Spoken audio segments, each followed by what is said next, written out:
It is hot as balls today. I actually didn't expect it to be this hot, but it's actually pretty nice out.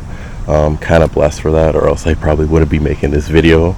It was supposed to rain, but I'm going to take advantage of this good weather. So you've seen this car on the channel quite a few times, but I've actually never gone through it. I have many video clips that I haven't released, from when the car was stock to all the modifications I've put in the car. So just to go over this briefly, this is my daily driver.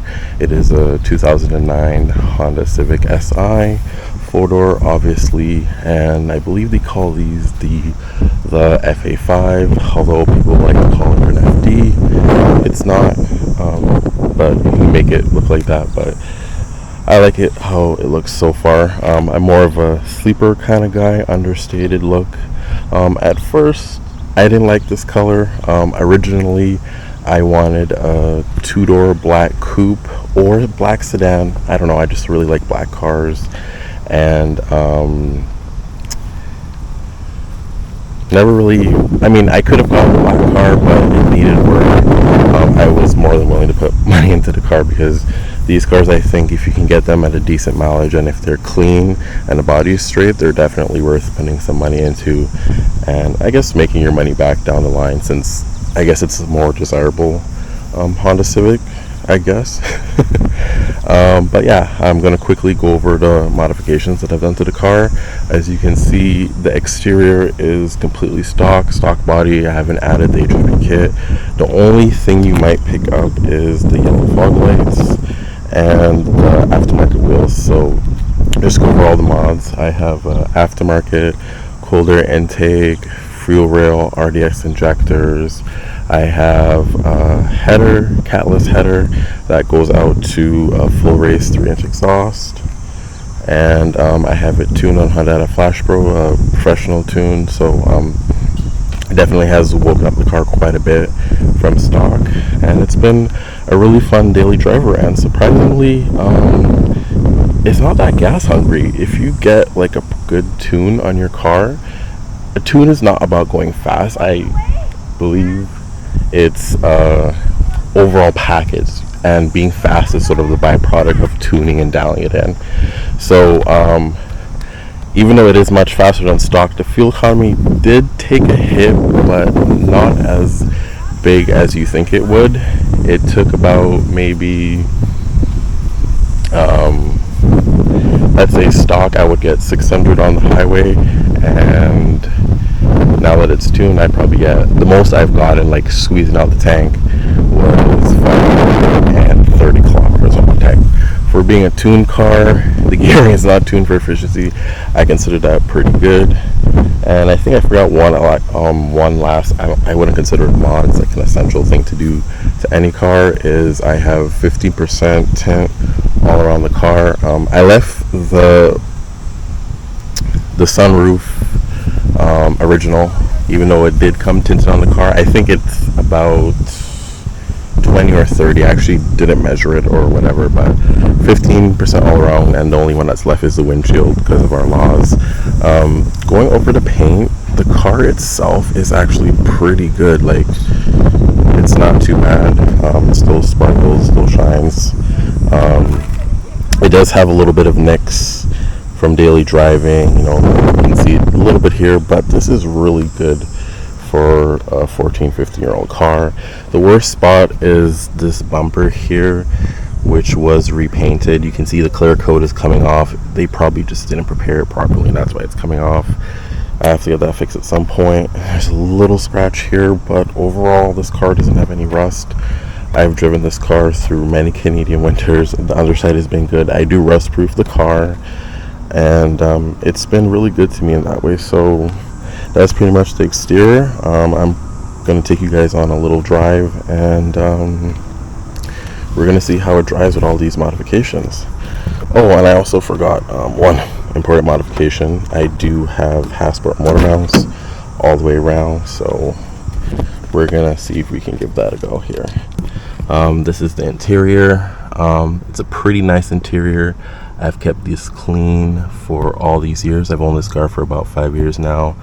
I really love the interior space. It is pretty damn good for what it is, and it's really simple. It's aged really well. 4-door, as you can see, haven't really used it as much, but overall interior, and I think the sun is coming in at a pretty good angle there. It's a nice shot. All right, I want to give you guys a little bit of a driving video.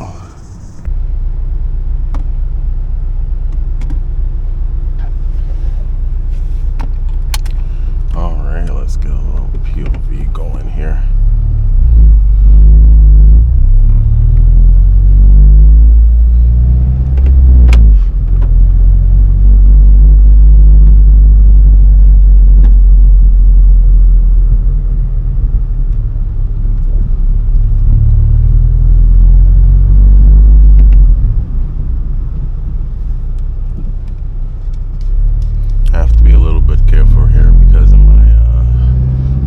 Exhaust, the resonator is pretty low to the ground, so I gotta be really careful.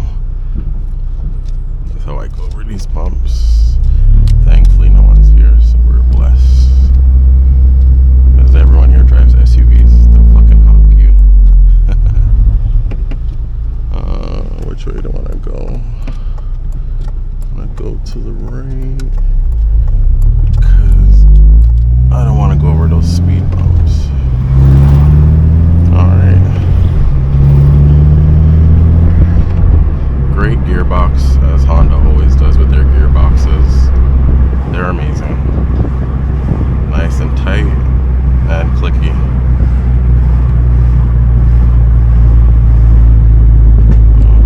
Let's go right. Or we get a nice pull in.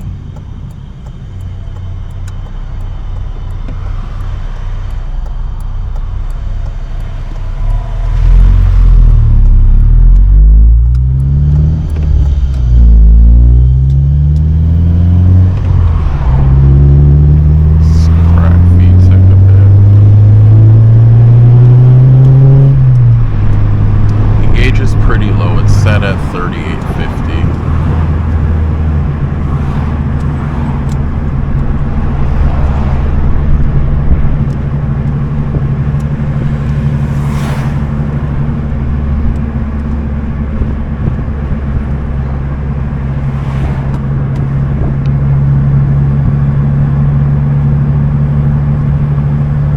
So far, when you're driving this, mostly starting off in first gear, there's a lot of vibrations coming into the cabin just because of those Asper motor mounts. I believe at the time it was 78, so not the softest grade, but not the harshest, but it is definitely harsher than stock. But over time you get used to it. I'm more performance oriented, so I don't mind having that little bit of discomfort. It's not much discomfort at all, to be honest, even it being an older car and all. It's actually kind of fun when you're driving it pretty briskly. It sort of smoothed itself out, but if you're driving this relatively slow, it might be a little bit of an annoyance, but not by much here. Let's pass this Jetta, since he brakes so damn bad at the last intersection there. And you'll notice when you're driving this car, compared to other cars on the market, since most modern day turbocharged cars have a lot of torque, just off the line they're so much better than this car in that regard if you're talking about daily driving. But again, I do like more performance oriented cars, and that just adds a little bit of character in the car. You do have to rev this out. All the power is up top, even with the improved VTEC range, and definitely the strong power band once you tune the car. You still get its characteristics, but it's a lot better than stock, I'll tell you that for sure. A lot better than stock, a lot more responsive. So just driving here on the city streets, it's pretty easy. Another thing that I should have mentioned when I was walking around the car, when I bought this car, it did have an aftermarket clutch, so it's a little bit stiffer than the stock clutch would be, which isn't bad. It's more like a Exetti Stage 1. It's just a little bit more grabby. It's even heavier than some of the newer Hondas I've driven.